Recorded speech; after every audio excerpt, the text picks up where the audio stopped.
तुम्हारा हंसना हंसना नहीं है, दुखों को छुपाने के लिए हंसते हैं आप। ये हंसना हंसना नहीं माना जाएगा। आप दूसरा कोई सामने आ जाए तो हंसते इसलिए हैं कि मेरा दुख नज़र ना आ जाए, और थोड़ी देर के लिए हंसना इसलिए भी आजकल तो मैं देखता हूँ वो थोड़ा सा व्यायाम में उसमें लिए एक्सरसाइज में भी हंसने को कंपलसरी कर दिया। वो हंसते इसलिए हैं कि जिससे कि थोड़ा व्यायाम, शरीर की ये जो नसें खुल जाएं, हंसने से थोड़ा अच्छा होता है, रोग दूर हो जाते। पता नहीं क्या क्या उन्होंने बना रखा है। ये हंसना, हंसना फूटे अंदर से, अंदर से ऐसा फूटे कि हंसी रुके नहीं, रोकना चाहो तो नहीं रोके, वो हंसी आपने जाए। आंखें यदि मजबूत नहीं है तो इसी हंसी को हंसना समझ लोगे। आंखें यदि नहीं है मजबूत तो इसी नृत्य को नृत्य समझ लेंगे आप। आंखें मजबूत नहीं तो इसी रोने को रोना पीटना समझ लेंगे आप। अभी रोने को जानते ही नहीं आप। रोने को ये जानते हैं दुखों में रोया जाता है। जिस समय परमात्मा के नाम पर रोना निकलेगा, अपने आप निकलेगा, रोना निकलेगा ना, उस समय उस रोने में सारे दुख कैसे बह जाते हैं ये भी पता लग जाएगा। ये भी उस समय पता लगेगा कि कैसे दुख झरझर इन आंसुओं में बह के चले जाते हैं। तो अभी आप जो जानते हैं वो अधूरी जानकारी को जानते हैं। अधूरी जानकारी से संसार चलता है। संसार अधूरी से ही चलता है, पूरे से कभी संसार चला ही नहीं। इसीलिए संसार नाम है, अधूरे का नाम ही संसार है। जहाँ सब अधूरा है, अधूरे के लिए ही आप पूरा समझ लें। अधूरे को ही संशय कर लें आपके ये पूरा है, बस इसी संशय का नाम संसार है। अधूरे को ही संशय समझ ये पूरा ही है। तुम करते हो, हम प्रेम पूरा करते हैं, हम किसी से अधूरा प्रेम नहीं करते। तुम्हारे पूरे प्रेम बाद में जाके बिछुड़ क्यों जाते हैं? तुम्हारे पूरे प्रेम बाद में जाकर के कैसे जूते पड़ते हैं आपस में, फिर कैसे भूलने पे आतुर हो जाते हो? प्रेम पूरा हो और फिर तुम दूर होने की सोचो।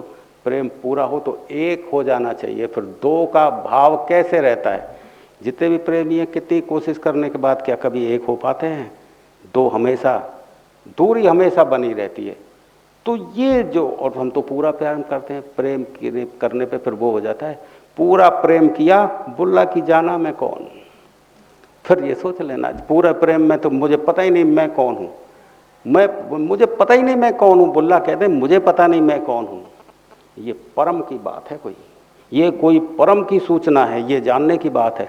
तुम तो सोचते हो कि बुल्ला तो सब भूल गया, बुल्ला तो पागल हो गया, इतनी जानकारी में तो इतना सब कुछ जानता था, पहले कहता था मैं इतना जानता हूँ, मैं इतना जानता हूँ, और अब ये इतनी भक्ति करने के बाद कहता है कि मुझे पता ही नहीं मैं कौन हूँ।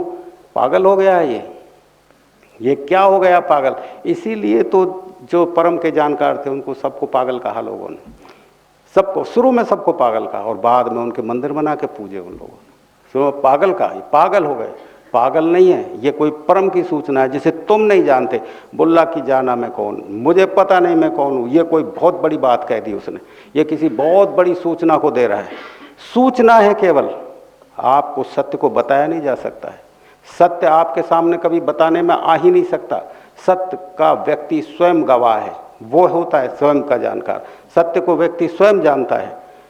सारी दुनिया की जानकारी के गवाह मिल जाएंगे, लेकिन सत्य की जानकारी स्वयं के लिए है, केवल स्वयं जानता है वो। ये पुस्तकें भी सूचना ही है, इसलिए ये जानकारी को तुम्हारे अंदर उतार नहीं सकती हैं।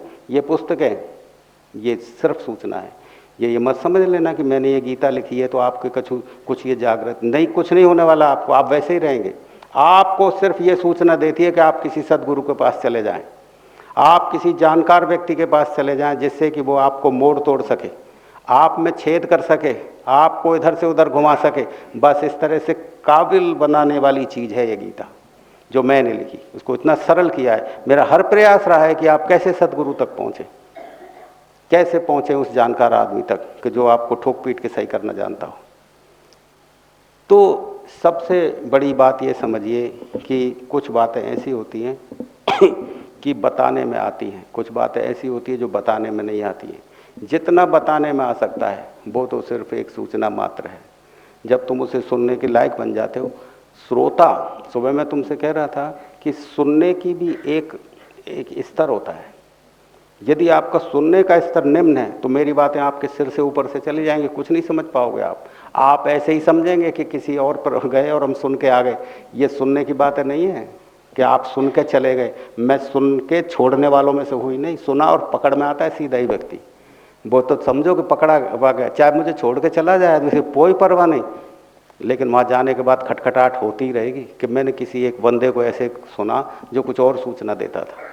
तो ये सूचना है श्रोता यदि सही ढंग का बन गया, यदि आपने सही ढंग से सुन ली, ठीक ढंग से सुनना यदि आप सीख गए, तो बातें यूं की हो जाएंगी, सीधा आत्मा तक चोट पहुंचा देंगी। और यदि सुनना नहीं जाने आप, सुनने का स्तर यदि आपके अंदर नहीं है, बौद्धिक स्तर है आपका, बुद्धि से यदि सुनेंगे तो कुछ नहीं समझ पाएंगे। बुद्धि सुनती है, मैं मानता हूँ बुद्धि सुनती है, बुद्धि को प्रवेश द्वार बनाओ, लेकिन हृदय से समझने की कोशिश करो। हृदय भी समझता है। अभी हृदय के समझ को तुम जानते नहीं, जिस समय हृदय समझने लगेगा, ये पता भी नहीं लगेगा तो हृदय सुन रहा है, लेकिन वो बातें इस तरह की होंगी कि वो तुम्हें कहीं इस तरह चोट करेंगी कि आप कहोगे कि ये बातें बुद्धि से गई और हृदय से चोट पहुँच गई।